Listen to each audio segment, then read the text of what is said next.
Hey guys, today I've got a Breville Bambino Plus on the bench and I'm hearing feedback that everyone's having a hard time pouring latte art using simple Breville machines. So today I'm going to teach you some tricks. I'm going to show you how to pour latte art with a simple Breville machine. If you're new to the channel, there's heaps of content about how to pour latte art, how to make better coffee. So subscribe to the channel, help us continue to make these videos that we love to do and be a part of the community. So follow along, I'll help you with your latte art on your Breville.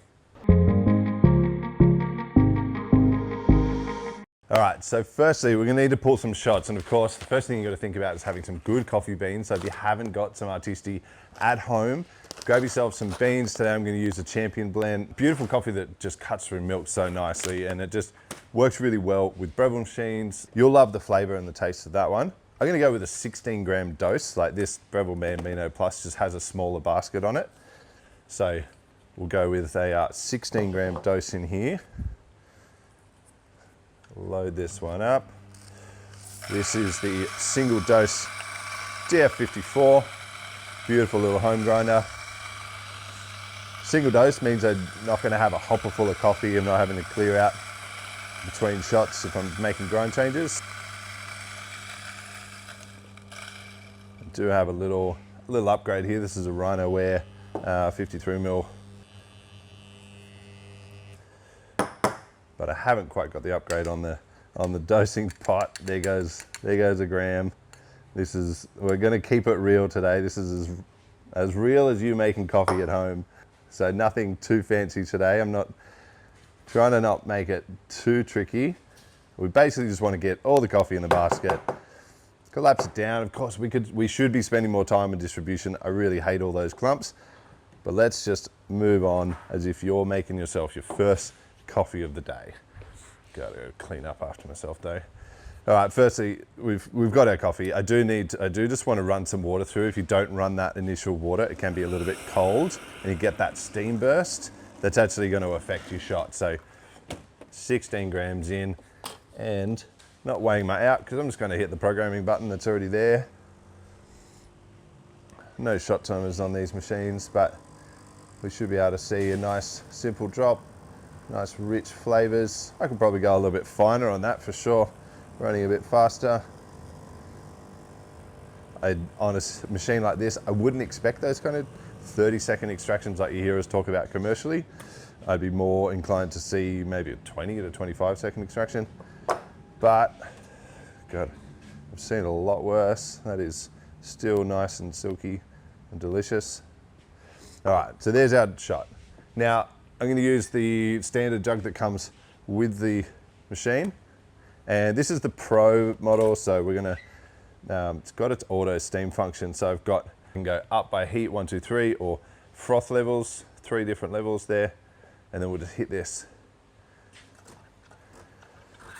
Trying to tweak my position, see if I can, I guess, try to get more of a vortex, but there doesn't seem to be any real great positioning that I can get.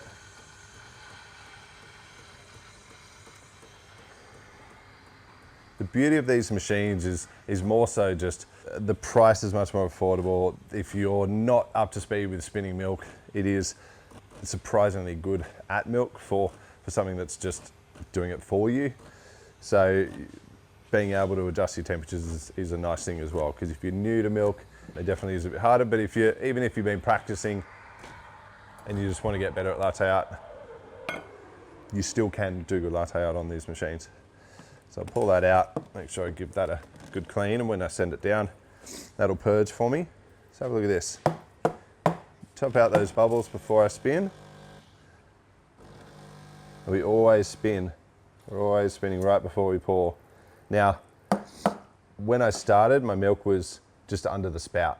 And now I'm up here. So I've added a fair bit of volume. I could back off on my steam. If I pour from this point, I don't have a lot of room in my cup. So I'm going to make it a bit easier for myself and just take a little bit of that out to give myself a bit more room. You know what? Took too much out. Silky milk. A shot. We go in. We blend. And we go. Boom. Look at that.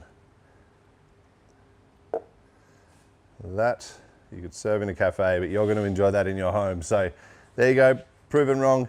You can actually do latte art on a Breville, simple like that. So let's make another coffee and I'll show you another trick to make it even better. All right, magic, all cleaned up. You don't want to watch me do that. So we've just jumped straight onto this next coffee. Again, I'll go with a similar recipe. I'm going to dial that in a little bit, go a little bit finer on that one, see if we can just make it look and taste even better. Need to just start that grind.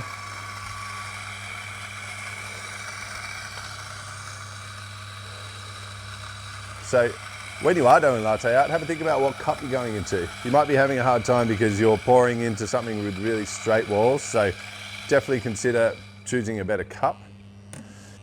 The extraction is going to make a huge difference as to how the coffee really flows through the shot, how the milk flows through the extraction in the shot. So I'd definitely be going that way. I am still going old school, tipping straight in here. Don't tell anyone. Look at that. Oh, it'll collapse. We're all in. All right. That is my professional distribution. Nice little tamp, not too hard. Just shift your body weight onto it. Got a whole video on tamping, so go and watch that one. Again, I do just want to push some water out right before I pull that to get that excess steam and any boiling water that is just sitting at the head there, but should be pretty good. I could also, I mean, I'm running what's their double shot here. So, because I want that full extraction. Let's see if that little grind change helped slow this down. Yeah, nice. I don't want it gushing out. I don't want it dripping for too long. But with good coffee like that, high quality specialty coffee, stop buying supermarket coffee that's got a use by date on it. You need to be looking for a roast date. There's a roast date, we've got batch numbers, and we want to be using that around, ideally, a few days from roast, 7 to 21 days ideally, so that we do get that nice rich crema to pour through, because you may be having a hard time pouring latte out because of that, the coffee you're using. I didn't show you this before, I just want to show that milk, that fill level. I'm kind of just below the spout there. So again, not going to change anything here.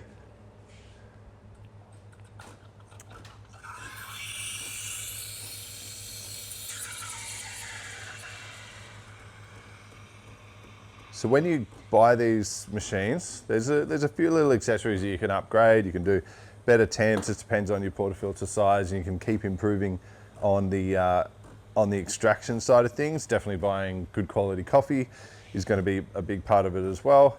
But if we're talking about latte art, thinking about your latte art tools, specifically your milk jug, is going to have a big impact on you. Even as something as simple as a Rhinoware milk jug. We'll put a link in the description to these jugs. They're just a nice jug. Probably the thing to point out there is just the sharpness of that spout. They will just give you a little bit more precision in your pouring. So again, we've got that full jug of milk there. Now I'm gonna do some tricks here, but we've got our small one. Sometimes, I mean, that's going to move a lot of that froth over. Tend to use these because they come with it, but they also work better just with the flatness pushing the button. You kind of need to use them. But when it comes to latte art, if I can use better jugs and with more precision, ideally,